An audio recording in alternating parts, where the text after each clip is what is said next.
We're here at the Missouri History Museum. I am standing at the very entrance of #1 in civil rights, the African American freedom struggle in St. Louis, which covers the history of that struggle from 1819 all the way up to Ferguson. #1 in civil rights, we took that title from Judge Nathan B. Young, and that was a claim that he made. And he based his claim partly on the fact that at this time, in 1964, he said we had more civil rights cases go to the Supreme Court than any other city in the country, possibly with the exception of New Orleans and the slaughterhouse cases, which were combined cases. These were three separate cases: 1857, Scott versus Sanford; 1938, Gaines versus Canada; and 1948, which was Shelley versus Kramer.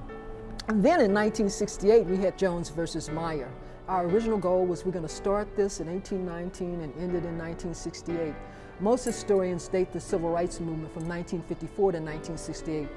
But what we wanted to show people was that blacks didn't just automatically start protesting in 1954 with Brown versus the Board of Education.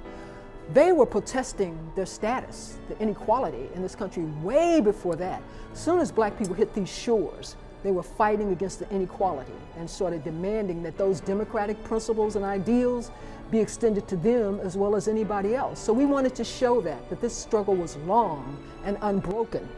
But when Ferguson happened, we felt like we could not ignore that. So we felt like we had to include it. We don't do the kind of analysis we do with the other events that happened, but we wanted to at least present it. When I started this project, I wanted people to know that St. Louis has a civil rights history. We know the national story well, but we don't necessarily know the local story. So first of all, we wanted people to know we have a civil rights history. Secondly, we wanted people to know that we had a civil rights history that had some importance and had a national impact, and we made a big contribution. And I always say it was personal for me that I wanted people to know about so many of those people over these decades and centuries that contributed and sacrificed so much, and they were lost to history. I wanted these people to be known, to be recognized, and to be honored.